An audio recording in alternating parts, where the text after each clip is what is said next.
what's happening in terms of like the LAPD, and you know, to the extent that you're aware of other police forces too, like what is your sense of what's happening with the dynamic between the localities and the ICE? I mean, I think I just saw a piece on that you wrote, the Daily Memo on a mayor who very aggressively, I can't remember the town off the top of my head now. Bill Gardens? Yeah, very aggressively, you know, basically he's keeping ICE out or attempting to. Give me your sense of like what's happening in there, and if the political winds are shifting. And, you know, I noticed Karen Bass got out to MacArthur Park pretty quickly, seemingly more aggressive than she was, I want to say like 3-4 weeks ago. Yeah. So LA is so huge, right? And we have so many cities in the county of Los Angeles, and we have neighborhoods. It's a complicated situation.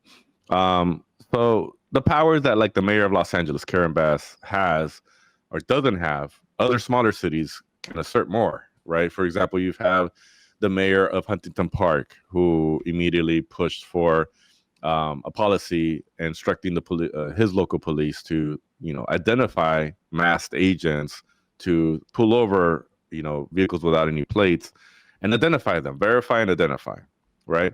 It's not going to do much other than like make sure there's no imposters. And they did in fact catch one imposter. He was loaded with weapons. He had the blue and red lights. He had the whole gear on. So they did catch one imposter in Huntington Park thanks to that policy. That's Bill nuts. Gardens. Can I just say, like, that's nuts, because there's not many places doing that.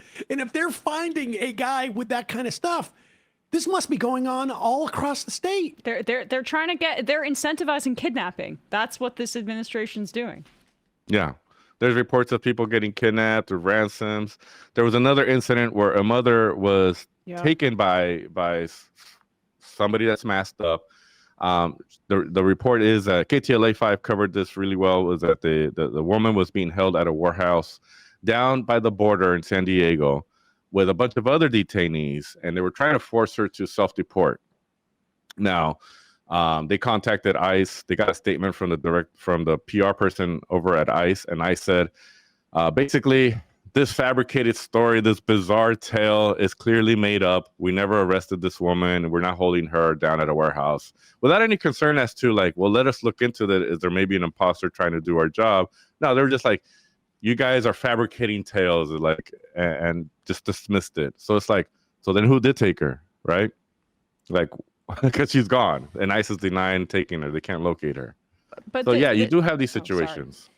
So sorry. Yeah, no, this is just so important, I think, for people to grasp. Like, the part of what is so scary about what's happening right now is that it's the wild, wild west to a degree, where there are Latino, our neighbors, our friends, they can't call the police, or they don't want to call the authorities, or even draw attention to their story from a member of the media or something like that, because they are fearful that it's going to attract more and more attention. And so everything we're hearing, at least from a national news perspective, seems to me that it's just the tip of the iceberg because of the chilling effect that this has downstream for everybody. Yes, it's definitely the tip of the iceberg. And it's hard. I get so many tips. I get so many videos. It's hard to verify a lot of them. And some of them we can't share because people just want to inform us and let us know what's happening. But it's really sad. It's really sad. People need to understand we're completely being terrorized in the Latino communities. It's a really scary situation. You're having situations where kids are going out to take over their mom's or their grandma's old tamale stand on a corner because their grandma got abducted by ICE the week before, but they need to make some money and pay some bills. They can't find them in the meantime, you know? ICE isn't really reporting on who they're taking, where they're taking them. So it's taking people an average of like 2 days, sometimes a week or more, to find where their relatives who got taken. They don't know where they are. They're being held in the infamous B18, the basement of the federal building right here in downtown LA. B18 is the basement area where they're just cramming people in there. Reports are like 20 to a room with like one bucket as a toilet, getting them water and crackers once a day, not letting them see their lawyers. Lawyers are out there for a whole day waiting to see clients without any access, give up and have to leave. It's really a horrific situation. I think people need to understand that. I think that, and another thing is that they think people are actually getting caught and deported. You look down at the newspapers in Mexico, and they're asking last week they started asking, well, where are all the deportees? We were supposed to be getting this influx of thousands of deportees. Where are they? Well, look at Delanto. They're all getting jailed. Look at Alcatraz, Alligator Alcatraz. There's too much money to be made. Exactly. There's too much money to be made in these detention centers. $600 million for this detention center in Florida. There is no incentive structure to do anything other than to keep them in these detention centers, and they won't end up being deported anywhere until these detention centers are filled up. That's the way this is going to work, because somebody's making, I don't know, $450 a day per detainee that's there. And then it wouldn't surprise me down the road that, I mean, we're already hearing reports, is my understanding, is that there's attempts by ICE now to isolate people that they've picked up, offer them $1,000 to self-deport, and getting them to sign off on waiving all of their rights. And then we just don't know what happens after that, because there's no way that people are going to go like, wait, where's my $1,000? Right. Wait, well, you're not sending me anywhere. For all we know, they end up in a detention center. Exactly. Here in Kern County, just the county next to us to the north, they're about to convert this facility with like 2,100 something beds into one of the largest detention facilities in California. I mean, like, why do they need more detention facilities if they're supposedly deporting? They could theoretically just say, everybody on a bus, we're just going to go across the border. Exactly. Yeah. Have you heard any reports of, I mean, I think it's too early in this process, but the idea of like, detainees in these essentially what amounts to a concentration camps at this point, because I don't know why we say detainee. I guess it's a sort of a more genteel word in some way, but at one point, there's no reason to believe that ICE isn't going to go to these people in these concentration camps and work out the same sort of like dynamic we see with some prisons down south, where it's like, if you want to get out of here, you need to go work in these factories. Like, somebody's going to have to fill these jobs, whether they're in, we just had the Secretary of Agriculture say like, well, people on Medicaid can take these jobs, I guess, that we're missing. Well, that's not going to happen. Everybody knows that's not going to happen. These jobs are going to have to be filled. And the idea of like, well, pick some almonds for us, and then, for free, and then we'll let you go in 3 months. I mean, to what extent are people like sort of like, now with this greater awareness of how bad it can get, are people starting to sort of like speculate about where this goes? Oh, I don't know. I don't know. I can't speak as to the people's awareness out there. But what I do know is I'm often in shocked.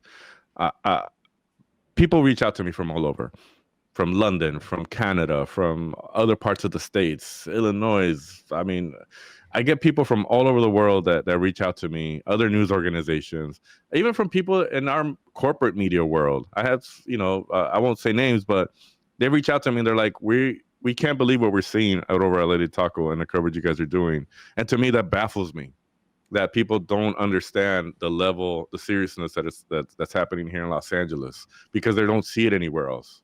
They're not seeing it on BBC. They're not seeing it in corporate media. It's like people always tell us, like, you guys are at the forefront. You guys are leading this. It's like, why is a little taco publication at the forefront of this? Why isn't everybody talking about this? It's frustrating. It's like, great, we get praise. We're on the Washington Post. We're on NPR. And they're like, yeah, you guys are doing a great job. It's like, why aren't you?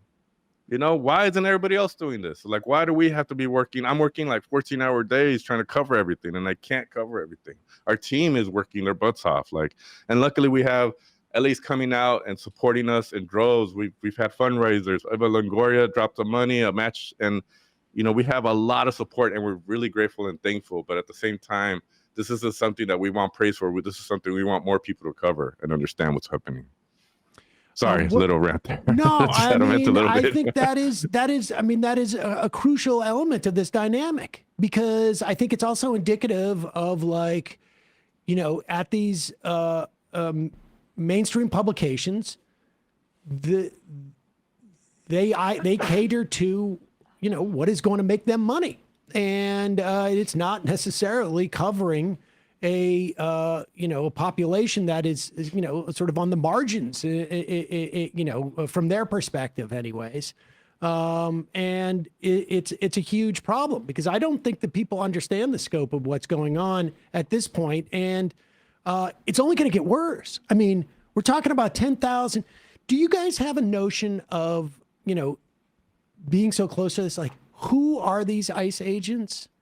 Because the next round of 10,000 of them, you know, as far as, like, to the extent that I've, you know people who have dealt with these folks, you know, had direct contact, it tends to either be sort of like vets who have left the military early, or people who couldn't become cops, or bounty hunters who want to get a little more official. And I can't imagine, you know, I don't know if it's going to end up being prison guards or what. Like, there's going to have to be, I mean, I don't know what type of mentality you have to be in this kind of work, as it were. But I got to imagine we're going to start scraping the bottom of the barrel of those people, and that's not going to be very pretty. I mean, they just got we already know about the budget increase, right? They're going to be the third largest military force in the world behind the US and China. They're going to start hiring agents from everywhere. And right now what we're seeing is we see a lot of plates from Texas and Arizona, you know, those hard-line red states. They're the ones coming over here to terrorize Los Angeles. I've been hearing reports of people that are prison guards getting contracted out. You know, I've been hearing, seeing a lot of that. It's difficult to confirm any of that because they're not identifying themselves. You don't know who they are, where they come from. It's speculation at this point, but we are seeing a lot of Texas and Arizona plates here. And where are they going to get the new workforce, right? They're going to expand ICE. And in my theory, they're going to go after our local police officers. They're going to go after the prison guards. You know, they're going to go after vets. They're going to hire people out of the military, and they're going to convert those forces into ICE. That's where I'm putting my money on, and I think that's going to happen because what we see in Los Angeles, we kind of asked this question, but we didn't really talk about, like, the LAPD and the local police, how we see them interacting with ICE. I mean, they all feel like they're all, like, you know, birds of a feather. They see each other as police. You know, they all think they're all on the same team. We've seen reports. I've seen them by Dodger Stadium where they park outside of Dodger Stadium to kind of, like, meet up in the morning. There's a police academy there, and there's LAPD presence there. I seen them wave at each other, like, "Hey, how you doing?" I saw a video that Kalo News shared where a sheriff, a ICE agent, went into the sheriff's office, and they caught on video where the sheriffs were like, "Hey, we're glad to see you here." You know, like, they're birds of a feather. And what we saw at the protests here, the No King's Day, and even the protest, it was like 9 straight days of protests here in Los Angeles. What we saw is that it was almost like LAPD and the sheriffs were trying to, like, show off to ICE, like, you know, we can handle this crowd, and they went nuts, tear gas, rubber bullets, just attacking the crowds. It was almost like, you know, they're measuring their carrot sticks out there. So that's what we see. You know, it's like it's hard to depend on the local police force, and then not to put a blanket on every single police officer, but as an agency, they do see themselves as birds of a feather. That's at least our perception of it. What and I imagine, you know, what happens in California is not going to stay in California. I mean, I think New York is going to be next on the list, frankly. But from your perspective, what are things that we should be preparing for, both in terms of, like, folks who are in the community, and also just even from the perspective of like a small media outlet, you know, somewhat similarly situated to yours, without the food expertise. But what would you recommend, or what kind of advice would you give us? Look, I would recommend everybody be ready to document first and foremost. Document, be out there with your phones, keep your distance, don't interfere, but document and share. This is important. It might not help now, but it'll help later. And at least it kind of lets people know as to what tactics they're doing, right? Like in Los Angeles, we've seen a little bit of change of tactics. Like they'll go out in construction uniforms, or they'll dress like they're day laborers, go to a Home Depot parking lot and just kind of wait until there's enough, day laborers show up, and then they'll call it in and they'll come and raid the place. We see things like that, right? Oh, so they're basically using like honeypots. Guy shows up in a pickup, looks like he's got a job site, waits for a half a dozen or a dozen guys to come over and start saying like, okay, I need, 3 guys to do framing. I need, Well, I don't know if they're actually going and like calling them. They just kind of like go and hang out there. You know what I'm saying? They're not really approaching them.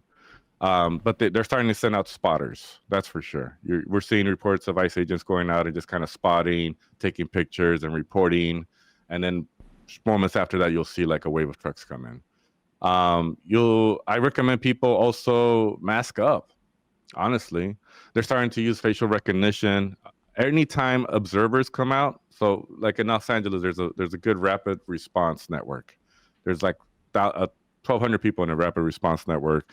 It's really complicated. It's really well organized. So when people call these numbers, it goes through the channels, and then they get the closest local people to go out to like a Home Depot. Hey, ISO spotted here. Go verify. So what they're starting to do, they're starting to go after these observers, and they're starting to take pictures of them. They're using facial recognition on their phone. The ICE agents are doing this. So be careful with your identities, because we're starting to see moments of retaliation here and there. Yesterday in Van Nuys, they took 4 people, accused them of trying to sabotage their tires with some nails.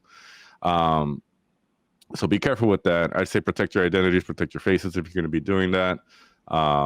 It's a form of warfare, honestly, is what we're seeing.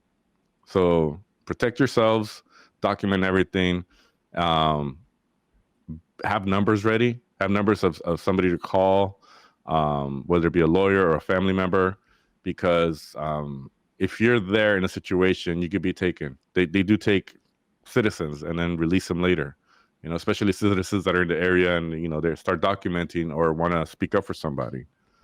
So, if you're a U.S. citizen, don't think you're safe, especially if you're brown. They are racially profiling. All right. Well, folks can go to lataco.com to find Memo's daily memo and other stories about what's happening in L.A. And you guys also have, do you have like an apparatus to report sightings or anything like that?